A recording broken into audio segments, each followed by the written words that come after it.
El Yunque es una organización formada en los años 50 bajo consignas radicales de un catolicismo ultraconservador, contra los masones, contra los comunistas, contra los liberales, contra los judíos.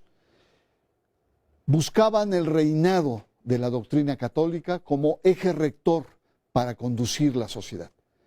Esta organización ha evolucionado y hay muchas historias negras, fantasiosas, sobre esta institución ultrasecreta del catolicismo mexicano. Pero ¿quiénes son? ¿Cuáles son sus principales objetivos? ¿Qué buscan? ¿Se han expandido? ¿Cuáles son los personajes que actúan hoy en la vida pública del país? El Yunque, la ultraderecha católica en México, aquí, en Sacro y Profano.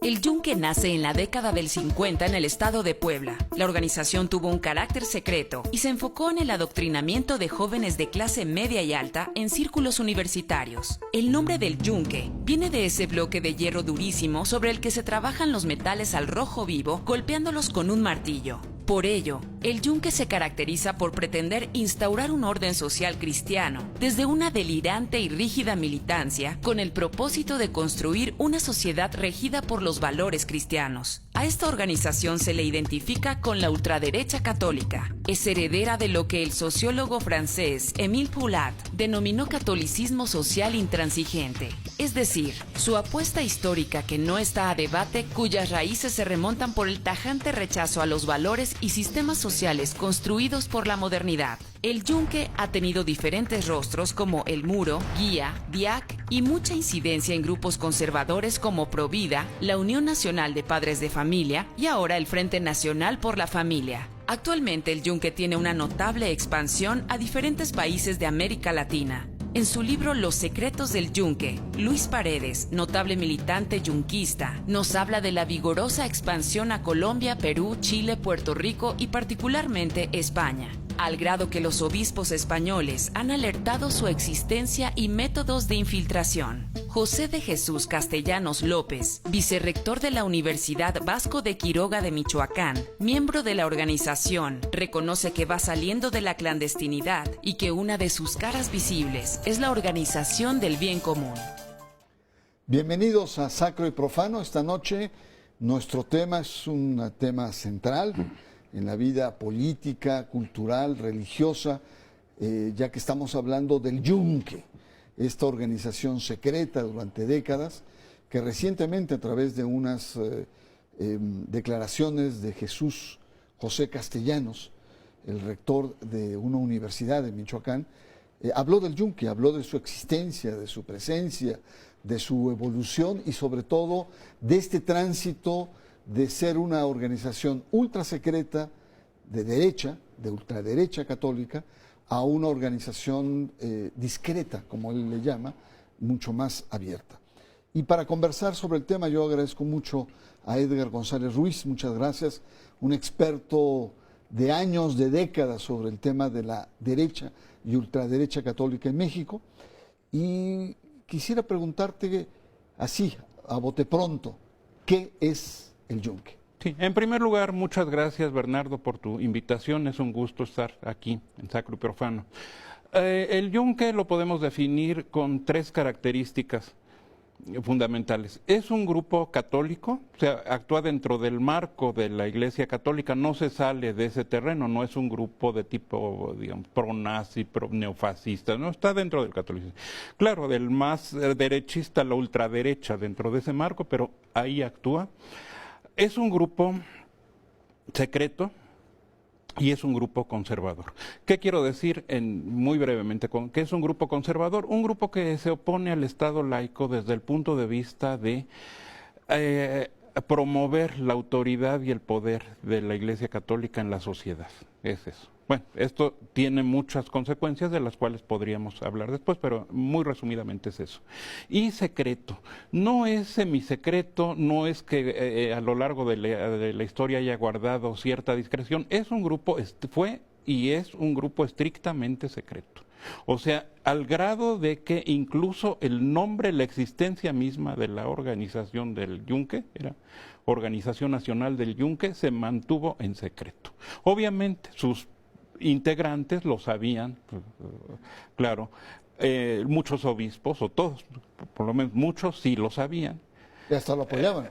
Hasta lo apoyaban unos, otros lo condenaban, pero lo sabían. Hablaban de los grupos secretos que iban juramentos y demás, pues eran el Yunque y otros grupos, no era el único. La policía secreta lo sabía, la policía política tenía sus fichas ya desde esas décadas del siglo XX sobre el Yunque, sabía quiénes eran sus dirigentes, muchas cosas, otras no las tenían registradas, pero sí lo sabían. Algunos políticos, empresarios que apoyaban este grupo lo sabían, la gente no lo sabía, en los periódicos no se hablaba de esto. ¿Cuándo nace este grupo? ¿En qué Este momento grupo nace en Puebla en 1953.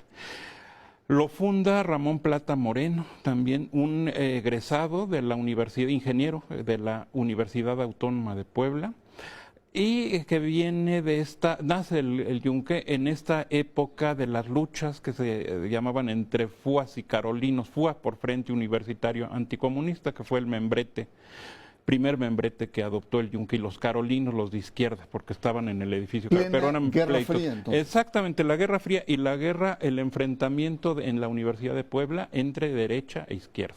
Comunismo, Anticomunismo. Anticomunismo. Cristianismo sí, comunismo no. Exactamente. La lógica. Y del lado derechista, católico, anticomunista, pues uno de los dirigentes era Ramón Plata Moreno. Dime una cosa, ¿cuáles son los fines? ¿Qué persigue el Yunque? Como decíamos, en términos ideológicos, pues uno de tantos grupos que buscan la primacía, están contra el Estado laico, buscan la primacía del catolicismo. El catolicismo conservador quiere decir, con ideas aún más, ideas radicales, por ejemplo, sobre la sexualidad, se oponen radicalmente, tienen una agenda bien conocida, se oponen al aborto, al matrimonio homosexual. En los años 90 muy protagónicas fueron las campañas contra los anticonceptivos, contra el condón, incluso el divorcio, etcétera. Más allá de eso, pues promueven la educación religiosa, etcétera. Pero más allá, si vemos la historia y el significado de este grupo, tiene otras implicaciones más fuertes. Actúan, y ya eso desde su fundación, con un espíritu de cruzada. Es decir, vamos a aniquilar, a destruir, a neutralizar a los enemigos de la fe. ¿Qué te parece si hacemos un corte y retomamos este tema? Sí. Está usted en Sacro y Profano y estamos adentrándonos sobre una organización secreta, secretísima, de ultraderecha católica en México, llamada Yunque, y que tiene varios brazos, y que tiene, como hemos visto, una perspectiva conservadora, que es recristianizar la sociedad a través de la política. Pero vamos a ver quiénes son, dónde están, cuáles son los implantes de esta organización. Vamos a un corte, regresamos. Está usted Sacro y Profano.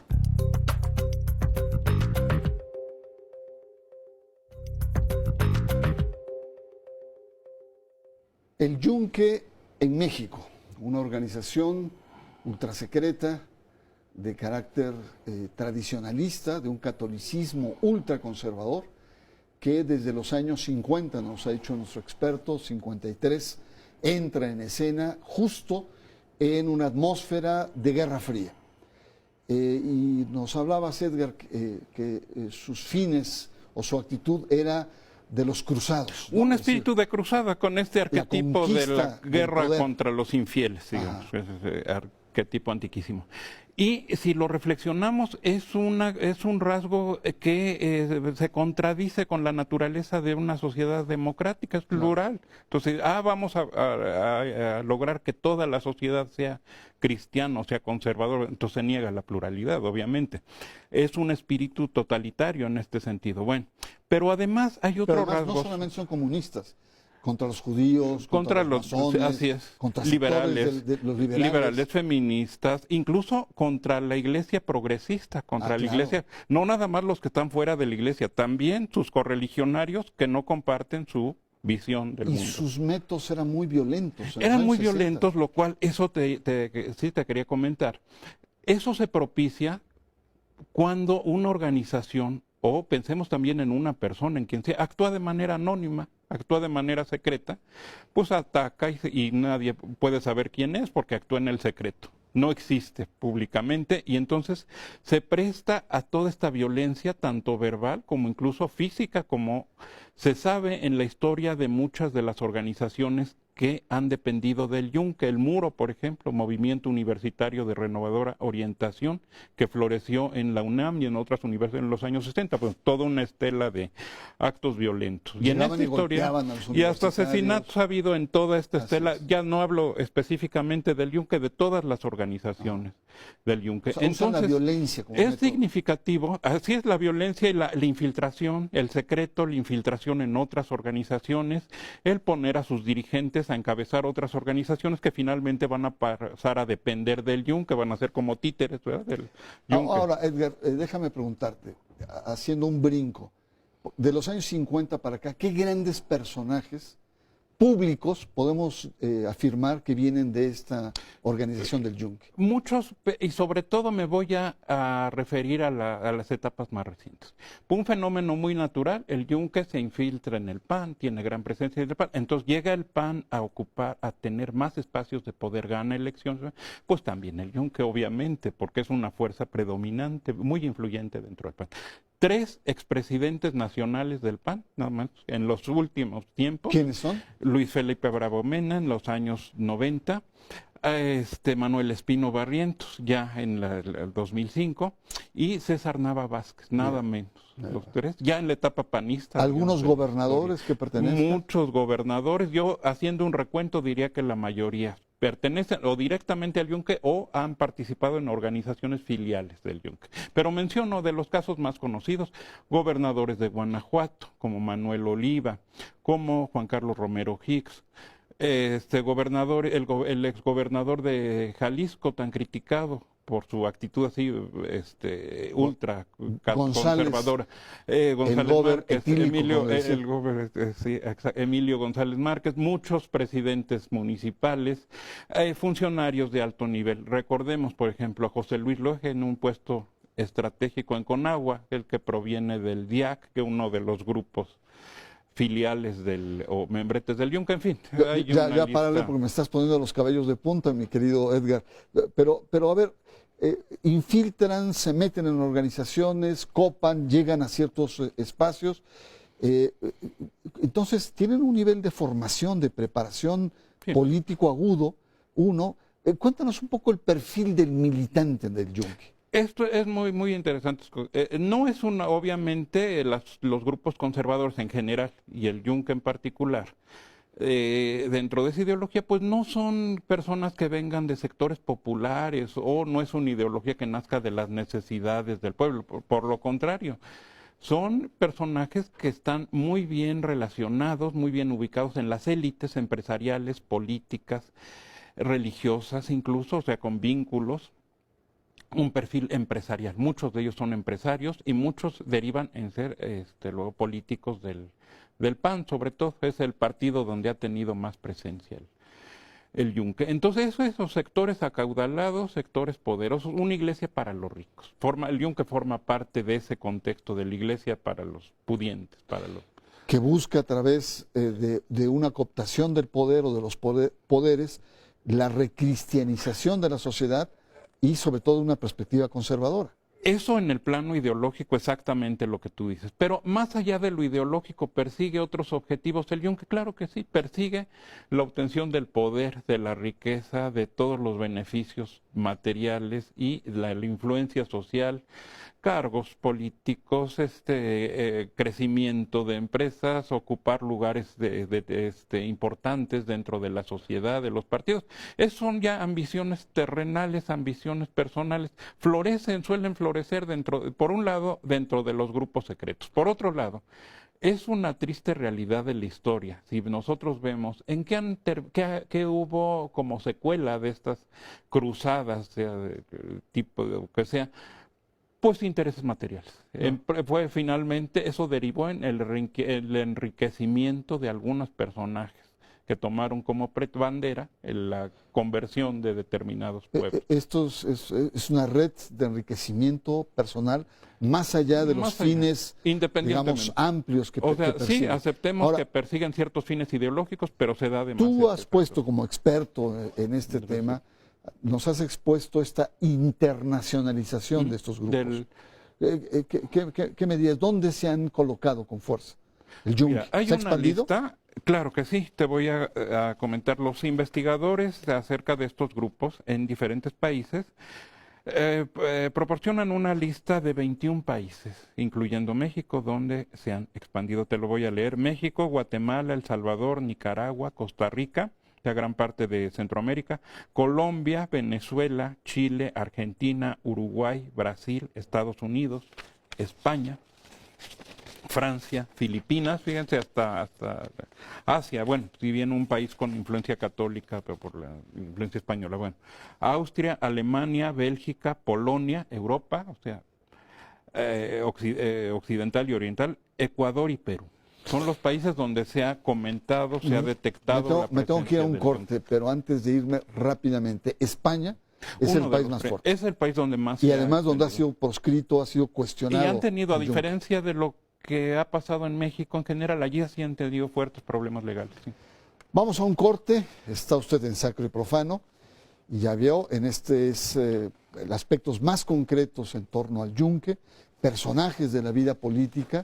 No solamente busca grandes cambios desde una perspectiva teológica o doctrinal, sino también una red de enriquecimiento de ciertos personajes en plena expansión a nivel internacional. Particularmente lo más polémico ha sido la presencia del Yunque en España. Vamos a un corte, regresamos. Está usted en Sacro y Profano.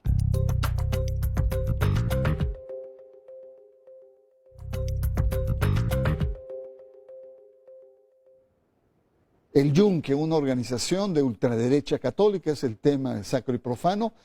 Y bueno, pues el tiempo, esta media hora apenas se alcanza para dar algunas pinceladas de lo que representa una organización secreta en plena expansión, una organización prácticamente de élites que busca no solo transformar desde una perspectiva doctrinal al país, al poder, desde la perspectiva católica, sino también es una red de negocios, de gente rica, de empresas, ¿no? De intereses que son fundamentales. Estábamos justo en la expansión del Yunque y nos dieron una lista de 22 países, pero particularmente quiero pararme en España, porque en España hay grandes relaciones entre organizaciones conservadoras, el Opus Dei que se implantó acá, los legionarios que se expandieron en España y también ahora el Yunque. Relación México-España, Yunque. Sí, efectivamente es el país después de México donde más se ha hablado del Yunque, incluso allá han tenido problemas ya que han llegado a los tribunales, ¿no?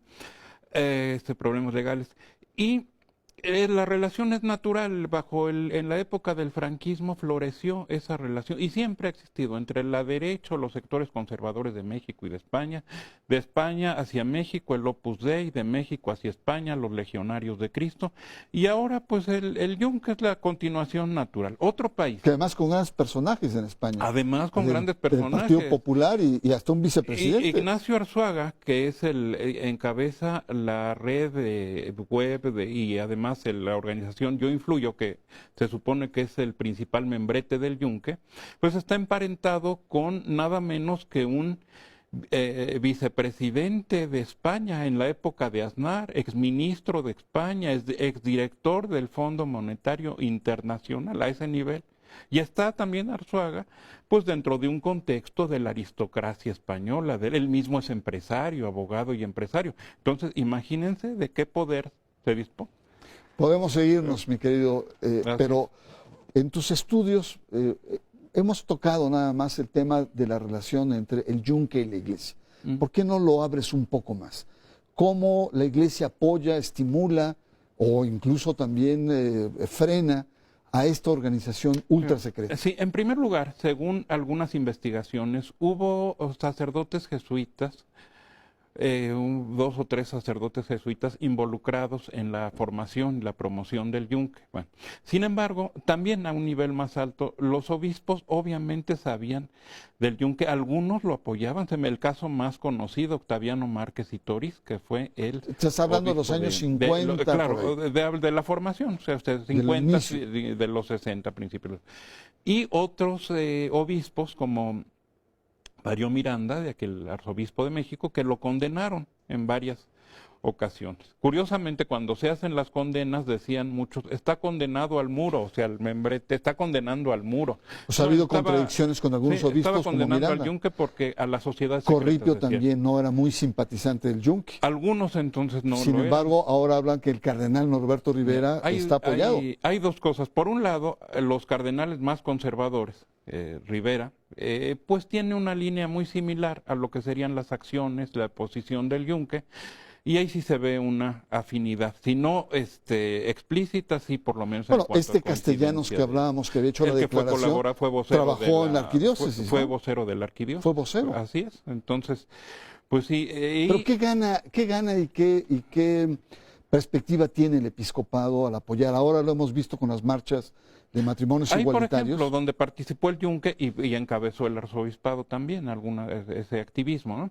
Pues porque pertenecen, comparten la misma ideología y en cierta forma también los mismos intereses, forman parte de los mismos grupos de poder, pues es natural que vayan juntos. Mi querido Edgar, esto da para otros programas más. Mucho, sí. Yo agradezco mucho el esfuerzo de síntesis que has tenido, tu disponibilidad con nuestro auditorio. Quisiera preguntarte finalmente tus conclusiones, tu perspectiva, ¿hacia dónde va esto? ¿Esto va creciendo? Recuerda que estamos en la era de Trump y hay derechas muy poderosas y muy fanáticas. ¿Cuál es el futuro de organizaciones como estas que pasan de aparentemente ultrasecretas a ser más abiertas en el ámbito del espacio público? Como con muchas otras cosas, hay un factor que ayuda muchísimo a que el yunque permanezca, continúe y a que tenga posibilidades, expectativas más bien de crecer, su poder económico. Finalmente, su poder económico y la capacidad empresarial de sus miembros. Eso les favorece. Las tendencias sociales no les favorecen para nada. La evolución de la sociedad, pues no sé cómo pudiera llegar a ser compatible con estas ideas casi medievales, porque realmente son eso, ¿no? Esa idea de una cruzada donde la sociedad ya no sea plural, recristianizar, pues eso no es. Entonces va a haber esa contradicción entre quién tiene el poder y qué quiere la sociedad y cómo está cambiando la sociedad. ¿En qué vaya a derivar? Pues no sabemos. Hasta ahorita no se ha podido frenar estos grandes proyectos del poder empresarial. Lo vemos en el caso de Trump. Llegó al poder. ¿Hasta dónde va a llegar? Pues quién sabe, pero está muy más acotado de lo que él podría haber pensado. Pues muy bien, yo te agradezco mucho y sobre todo pues nos pone en alerta de un fenómeno que existe, que ahí está, no lo estamos inventando, y son estos grupos conservadores, secretos, que están detrás, en los rincones oscuros, debajo de la mesa, y que son poderosos lobbies que configuran una suerte de tendencias políticas, de incidencias en el espacio público. Y ahí están los vínculos con los sectores también tradicionales de la Iglesia Católica. Yo agradezco mucho su presencia aquí en Sacro y Profano y por supuesto le prometo que estos temas vamos de una u otra manera a seguir desmenuzando porque forma parte de nuestra realidad. Así es que yo lo espero la próxima semana aquí en un nuevo capítulo de Sacro y Profano.